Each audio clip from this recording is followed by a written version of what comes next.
Hello and welcome to Lauren's Travels. Today I am going to be talking all things Dark Universe, which opens up May 22nd, 2025 over at Universal's Epic Universe. Since it's Halloween and Universal just announced this month that they are going to be opening this park in May of next year, more details are coming out about Dark Universe, which is the land I personally am most excited for. So in this video, you can expect to hear all about the attractions, dining, and entertainment that we'll be experiencing when we visit this land.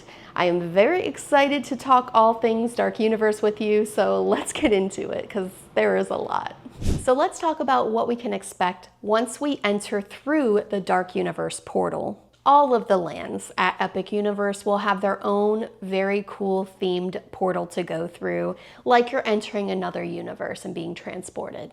The village that we walk into is called Darkmoor, which looks like it's centuries old. You're going to notice details that are really minute, but really probably make the whole experience whole, like actual granite tombstones and twisty trees that they've actually imported all around the world. I think the thing we should talk about first are the attractions here in this land. First, let's start with Curse of the Werewolf. This is going to be a family spinning coaster. If you have seen The Wolfman, you may recognize the settings when you're first walking in. So the character that we'll first meet here is called Maleva.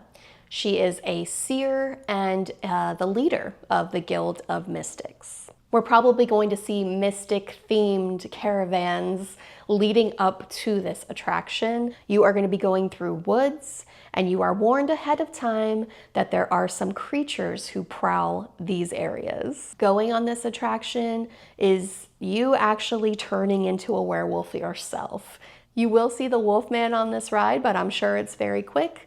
But it'll be interesting because apparently no ride is the same twice.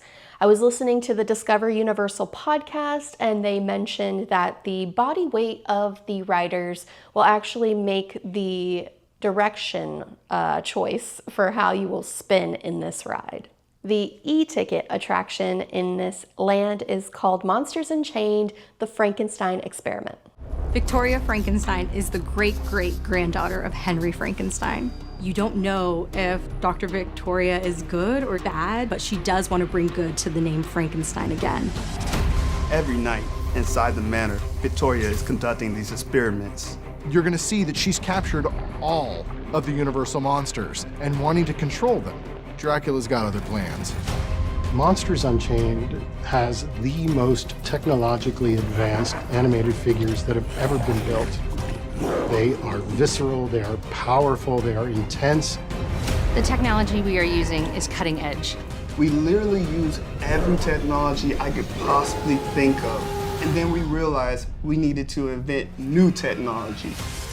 We get to go into the Frankenstein Manor and into her personal laboratory while she's working on these experiments. We're going to be seeing the brides of Dracula, the Wolfman, the Mummy, the creature from the Black Lagoon. Universal shared this week, as this video is being posted, images of those monsters, and I will show them here. They look absolutely fantastic, especially Frankenstein. He is apparently over 9 feet tall, so I'm sure he's going to look very menacing up close. So those are going to be the two main attractions in Dark Universe, and of course Monsters Unchained is the one I personally cannot wait to go on. It's probably going to be the first thing that I do when I enter Epic Universe, so I am just so thrilled to see that mansion up close, go on this experience, and apparently there's a lot of new ride technology involved, so very curious to see it all with my eyes next May. And speaking of Dr. Victoria Frankenstein, let's get into some of the entertainment that we can experience while going through this land. You can meet her, Dr. Victoria Frankenstein, as well as Igor. I'm glad to see that they've continued the Igor name for the servants of the Frankenstein family. You can also meet other monsters. I'm hoping that there is a Dracula meet and greet. You can also meet the Invisible Man, and he will be wrapped up in bandages so you can see him. There's also going to be monster hunters in this area, so that is going to be interesting to see how they play off the monsters that they may encounter as they walk around. One of the things I am most excited to see in this land is actually the musicians that will be in this area.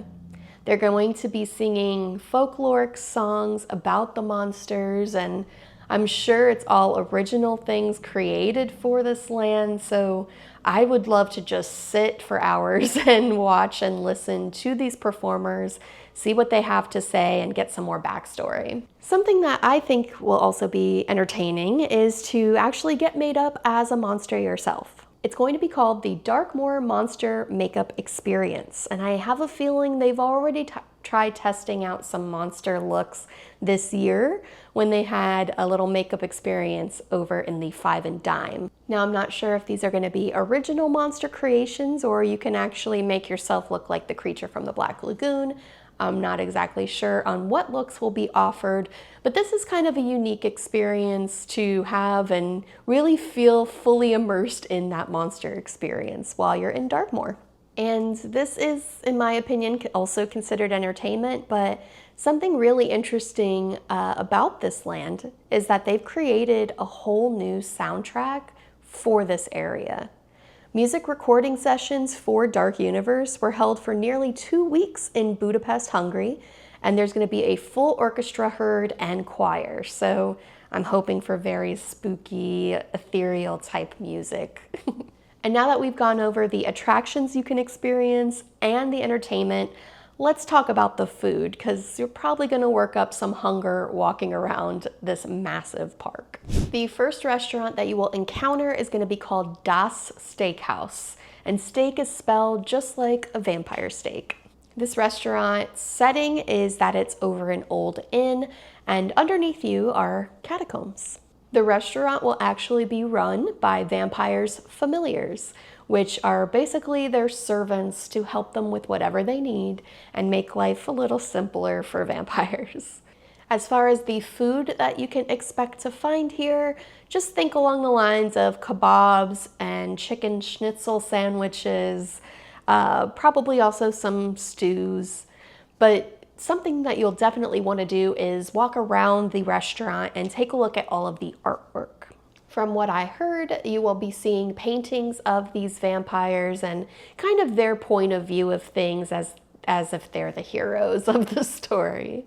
The other restaurant is also kind of considered entertainment. It's going to be called the Burning Blade Tavern. And yes, the windmill is going to be on fire.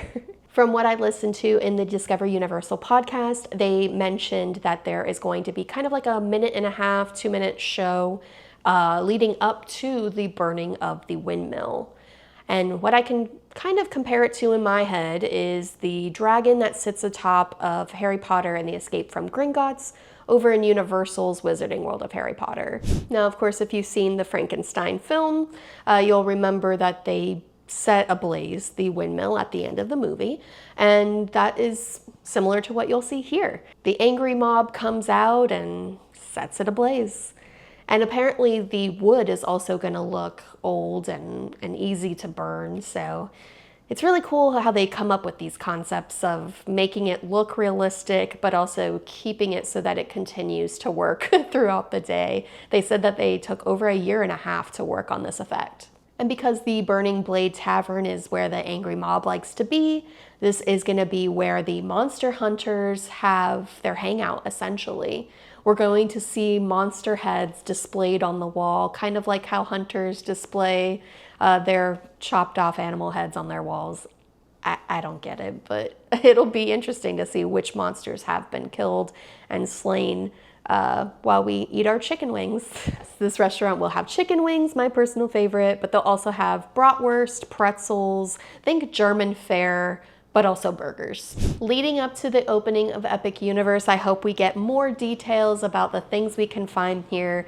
We didn't even go over like shops, but I'm sure there are going to be tons of gift shops where you can purchase specialty items from this world.